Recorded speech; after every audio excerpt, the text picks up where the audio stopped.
Olá, tudo bem?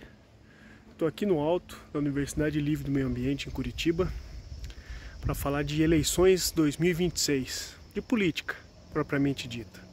Vou me apresentar. Eu sou Luiz Henrique Kirchner, sou cientista político de formação e tive a oportunidade e o privilégio, por conta do trabalho, de conhecer 26 dos 27 estados do Brasil. Se você está te perguntando qual que é o único que falta, por enquanto é o Amapá. Ainda não conheço o estado do Amapá, mas certamente em breve irei conhecer. Eu tô aqui nesse lugar que para mim é bastante emblemático, porque no meu final da graduação, antes de concluir o curso, foi aqui que eu comecei a trabalhar na Universidade do Meio Ambiente, quando iniciei esse trabalho junto com o poder público, com os municípios, com os estados e também com a União. Então, nesse trajeto eu tive condições de conhecer muitos lugares interessantes, de saber como o Brasil é riquíssimo em tudo que você possa imaginar.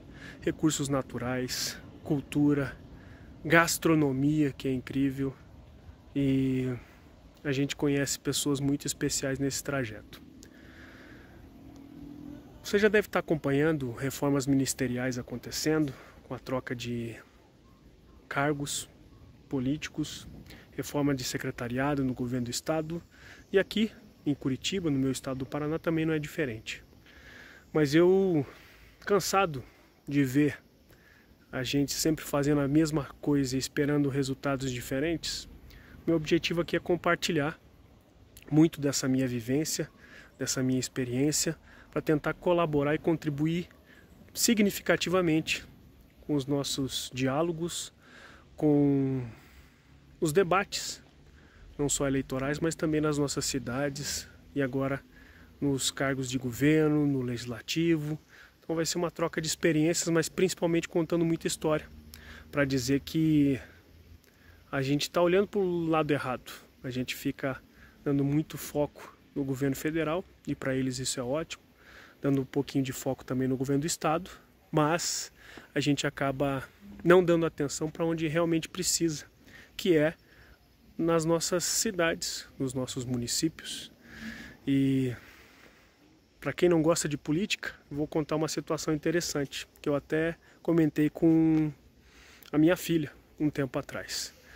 Bom, eu não vou fazer cortes no vídeo, mas vocês vão ver que por conta de estar aqui no meio do mato, aqui em cima, na Universidade Livre do Meio Ambiente, sempre tem bastante inseto. Mas com a minha filha, 2 anos atrás mais ou menos, ela estava fazendo uma lição de filosofia sobre política. E eu perguntei para ela: filha, o que é política? E ela não soube me responder. Então eu comentei com ela: então eu vou te explicar e vamos ver se você entende.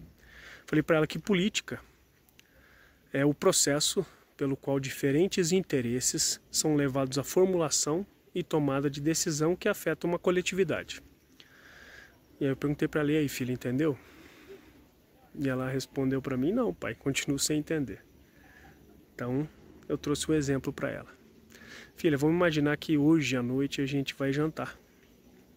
Só que você quer comer pizza e eu quero ir numa churrascaria.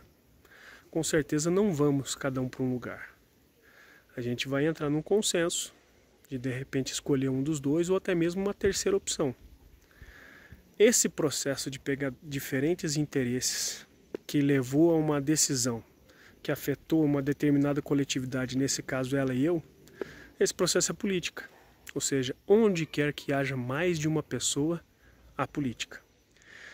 Eu estive numa cidade do sul de Minas, Três Corações, na cidade do Pelé, e participei da Câmara Mirim, inclusive vendo as crianças participarem, e eu fiz essa mesma pergunta para eles, expliquei, e aí eu perguntei para eles qual que é o esporte que o município deveria investir. Muitos falaram futebol, alguns vôlei, basquete, tênis, diferentes esportes, atletismo. E aí eu perguntei para eles o seguinte: Se o município só tem recurso para investir em um dos esportes, qual esporte escolher? Então essa é também uma outra situação que a gente precisa pensar.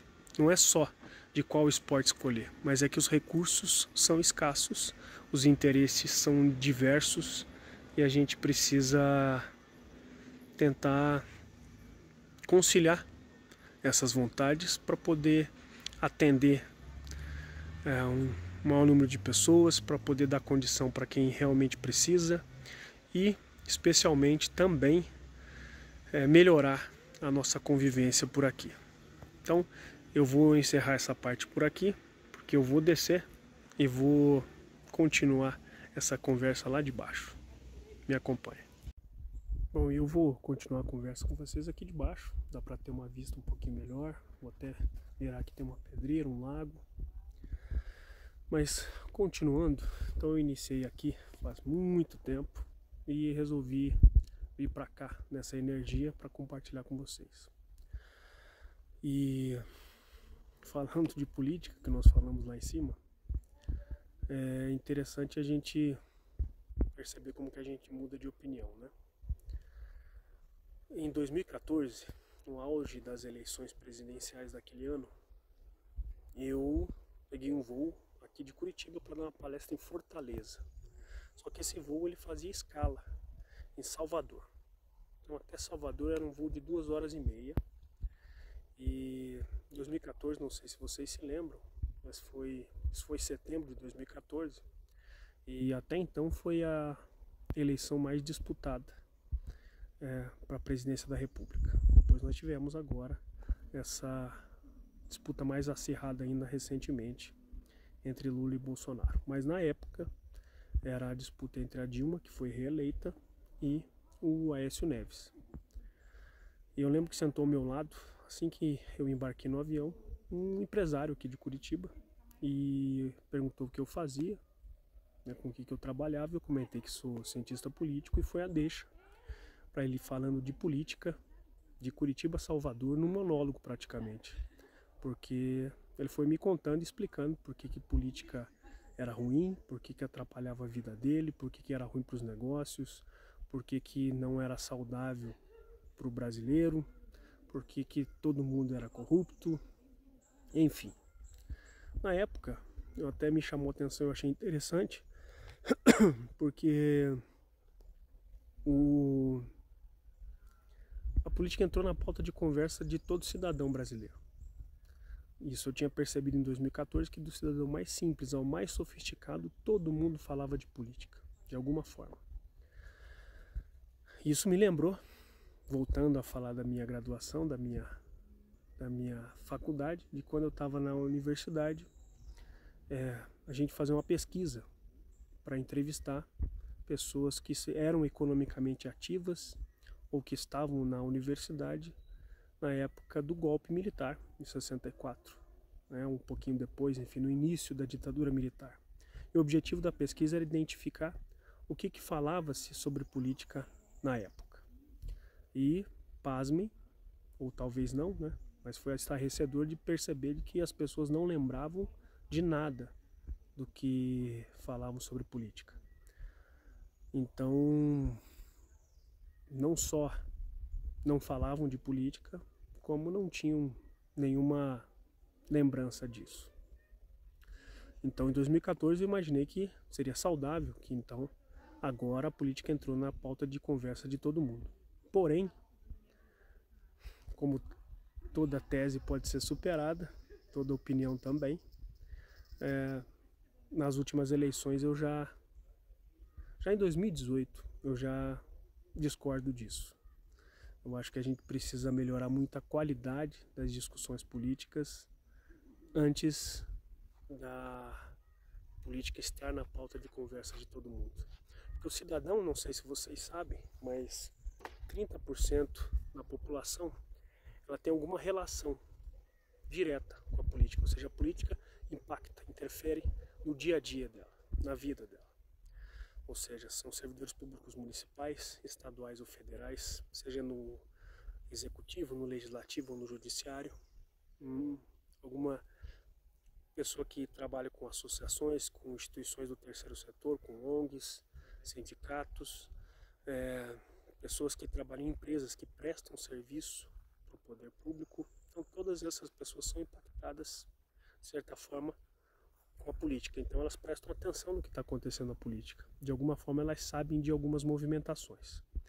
Os outros 70% da população não tem interesse em política e não quer saber de política. Vão pensar em política talvez na semana da eleição, talvez um dia antes, talvez até na fila de votação. Então isso é um ponto importante para a gente também pensar dentro desse cenário. E eu trouxe essas ponderações para dizer para vocês o seguinte, que eu vejo o debate, e não sei se você concorda comigo, mas os últimos debates eleitorais, não só pelo formato que são feitos, mas também com o tipo de perguntas que são realizadas, são muito rasos, muito superficiais, e isso não contribui para a gente poder discutir o que realmente importa, que é a nossa cidade, que é o nosso país e principalmente a coisa pública. Porque no Brasil, e eu sempre comento isso com meus amigos e conhecidos e também em palestras, que no Brasil, infelizmente, a gente lida com a coisa pública como se não fosse de ninguém, ao invés de lidar com a coisa pública como se fosse de todos. Então, por lidar com a coisa pública como se não fosse de ninguém, aí a gente tem uma percepção muito diferente do zelo, do cuidado e do serviço que nós prestamos enquanto estamos a serviço da população.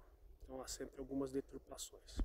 Então meu objetivo aqui é poder provocá-los a pensar diferente da política, porque infelizmente também as pessoas que estão no poder, elas ficam blindadas, principalmente pelo primeiro escalão, para poder receber as informações, para poder ouvir de fato o que precisa ser feito. E eu ainda acredito bastante na nossa melhoria da convivência, acredito bastante que podemos melhorar o nosso país e as nossas cidades. E é esse o objetivo.